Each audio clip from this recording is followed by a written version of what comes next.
synes, sociale medier er en god ting, fordi det hjælper med at sprede information rundt i hele verden. 50% af mennesker i USA bruger sociale medier til at finde ud af information, og 65% af traditionelle reporter og editorer bruger Facebook og LinkedIn til research på deres rapporter. Det er ikke kun sociale medier, som hjælper med at sprede falske information rundt. Det er også traditionelle medier, ligesom såsom avispapir. Men man skal huske på, at sociale medier hjælper med at forbedre venskaber og lave nye mennesker. 70% af voksne i USA bruger hjemmesider som Facebook til at forbedre forhold til venner og familie og finde gamle venner.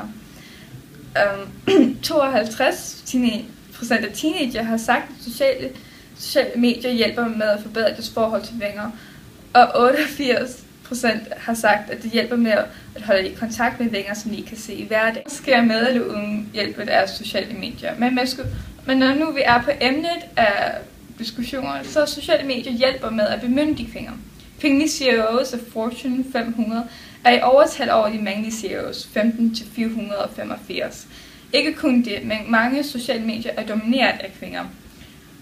72% af Pinterest er kvinder, og 58% af Facebook, og 53% af Instagram. Ikke nok med det, men sociale medier giver muligheden til at finde feministiske organisationer.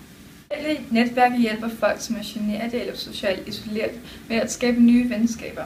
Mere end 25% af teenager har sagt, at sociale netværker får dem til at ikke være lige så generte.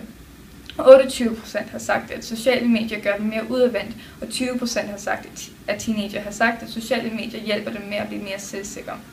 53% teenager har sagt, at de identificerer med at være generet eller usikre på sig selv.